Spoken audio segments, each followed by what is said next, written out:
Assalamualaikum warahmatullahi wabarakatuh. Jumpa lagi dengan saya Bagus Saputra, guru SMA Negeri 1 Karanggede, calon guru penggerak angkatan 10 Kabupaten Boyolali. Pada video saya kali ini, saya akan menyampaikan tentang hasil pembelajaran saya dari modul 1.1 calon guru penggerak angkatan 10 mengenai kesimpulan dan refleksi pemikiran Ki Hajar Dewantara. Perlu kita ketahui bahwa pendidikan dan pengajaran adalah dua hal yang tidak sama, di mana pengajaran itu adalah bagian dari pendidikan. Menurut Ki Hajar Dewantara, pengajaran adalah proses pendidikan dalam memberikan ilmu untuk kecakapan hidup anak secara lahir dan batin, sedangkan pendidikan adalah menuntun atau memberikan tuntunan terhadap segala kekuatan kodrat yang dimiliki anak agar ia mencapai keselamatan dan kebahagiaan yang setinggi-tingginya, baik sebagai manusia maupun sebagai anggota masyarakat. Lebih lanjut, pendidikan seyogyanya menciptakan ruang bagi murid untuk bertumbuh secara utuh agar mampu memuliakan dirinya dan orang lain serta menjadi pribadi yang mandiri. Setelah saya mempelajari modul 1.1 ini, saya menjadi lebih terbuka mengenai pembelajaran yang sudah saya laksanakan selama ini. Baik Bapak Ibu, untuk kesempatan kali ini saya akan mencoba merefleksi melalui pertanyaan yang pertama, yaitu apa yang Anda percaya terhadap murid dan pembelajaran di kelas sebelum Anda modul 1.1.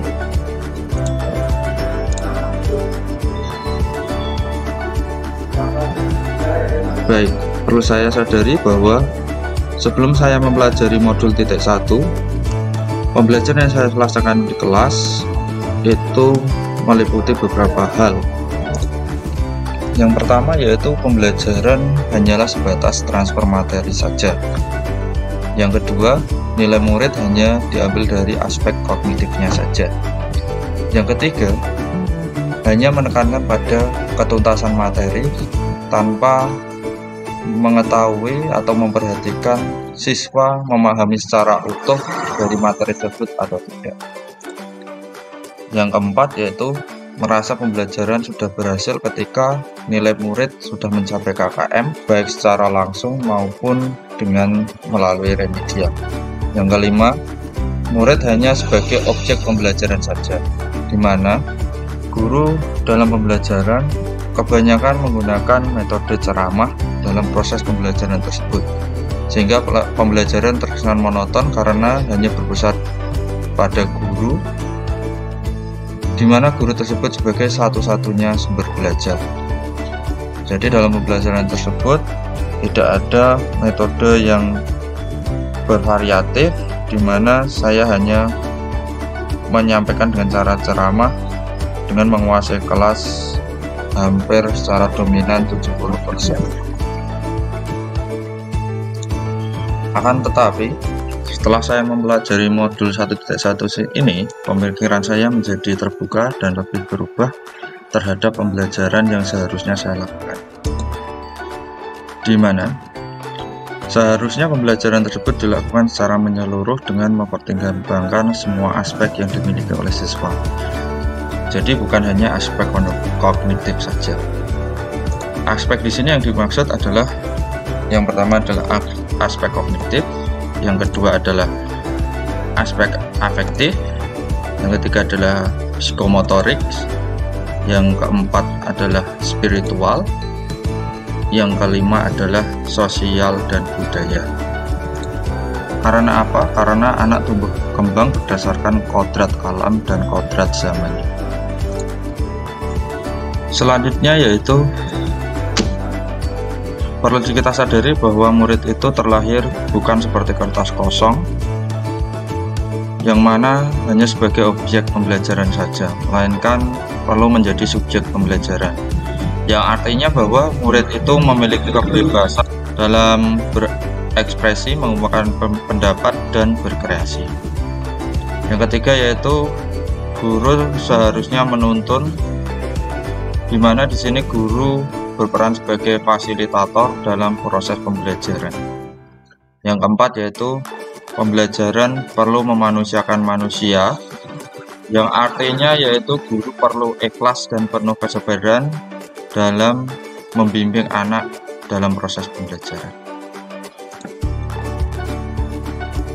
Yang kelima yaitu sadar bahwa setiap murid itu memiliki keunikannya masing-masing, sehingga guru perlu mempelajari karakteristik murid tersebut karena setiap anak dilahirkan dengan keunikannya masing-masing. Nah, Bapak Ibu semuanya, setelah saya menyadari beberapa hal yang perlu saya ubah dalam pembelajaran saya, maka saya berpikir ada beberapa hal yang perlu saya terapkan agar pembelajaran saya lebih baik dan mencerminkan pemikiran dari Ki Hajar Dewantara. Yang pertama yaitu tentu saja merancang pembelajaran yang interaktif dan menyenangkan dengan melibatkan murid secara aktif sesuai dengan metode student center.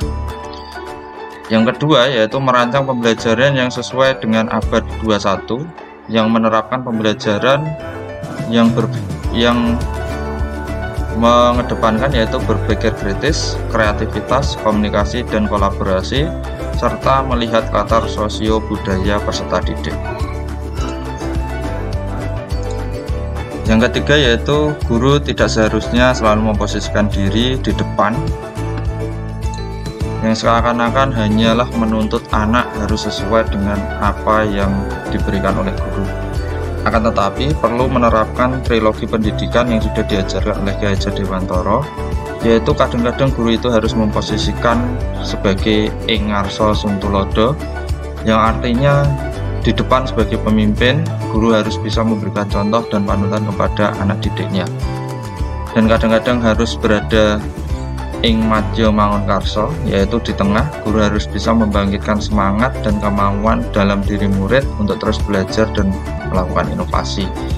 Dan kadang-kadang harus berada di tutwuri handayani, yaitu berada di belakang. Guru harus memberikan dorongan motivasi arahan kepada anak didiknya. Artinya guru itu harus menuntun, tidaklah menuntut. Dan yang terakhir, agar terciptanya suasana kelas yang menyenangkan, hendaknya guru menjalin komunikasi yang baik dengan siswa. Karena dengan komunikasi yang intens, yang baik dengan siswa, maka akan muncul kedekatan dengan siswa. Dan pada akhirnya kedekatan tersebut akan membuahkan kepercayaan siswa terhadap proses pembelajaran yang diberikan oleh guru. Sekiranya itu saja yang bisa saya dapat sampaikan Bapak Ibu, kurang lebihnya saya mohon maaf, dan pada akhirnya terima kasih. Assalamualaikum warahmatullahi wabarakatuh.